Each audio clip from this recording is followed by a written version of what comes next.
রান্না করছি লাবড়া তরকারি। লাবড়া তরকারি রান্না করার জন্য আমি কিন্তু কয়েক রকম তরকারি নিছি মিষ্টি কুমড়া, আলু, বেগুন, পেঁপে, পটল, ঝিঙ্গা।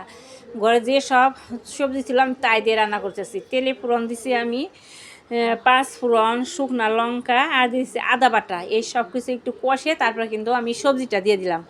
সবজিটা দিয়ে আমি দিয়ে দিলাম পরিমাণ মতো হলুদ, পরিমাণ মতো লবণ, 1 টেবিল চামচ জিরার গুঁড়া, 1 টেবিল চামচ ধনিয়ার গুঁড়া, দিয়ে দিচ্ছি কাঁচা লঙ্কা। এসব কিছু কিন্তু সবজির সাথে ভালো করে কষিয়ে আমি ঢাকা দিয়ে দেবো।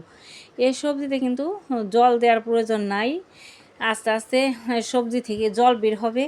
যে জলটা বের হবে ওই জলেই এই সবজিটা সিদ্ধ হয়ে যাবে। আর যদি জল না ওঠে তাহলে সামান্য একটু জল দিলে হয়ে যাবে। বেশি জল না, কিন্তু সামান্য একটু জল দিলেই সবজিটা সিদ্ধ হয়ে যাবে। আর নামানোর আগে আমি দিয়ে দিলাম সামান্য একটু চিনি, কারণ লাবড়া তরকারিতে সামান্য একটু চিনি দিতে হয়। আর চিনি দিয়ে আমি একটু ভালো করে তরকারিটা কষে নেব আর দিয়ে দিব একটু ঘি দিয়ে এই লাবড়া তরকারিটা রান্না করব।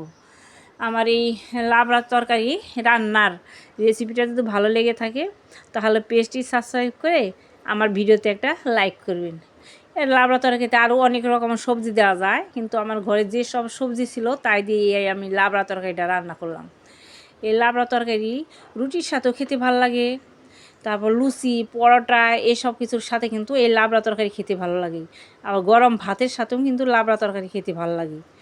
এইভাবে লাবড়া তরকারি সব সবজি দিয়ে রান্না করে খেয়ে দেখবেন কত ভালো লাগবে।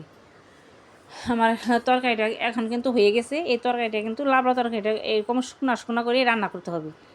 এই লাবড়া তরকারিতে কিন্তু ঝোল থাকবে না। লাবড়া তরকারি ঝোল ছাড়াই রান্না করতে হবে, একদম শুকনা শুকনা করে।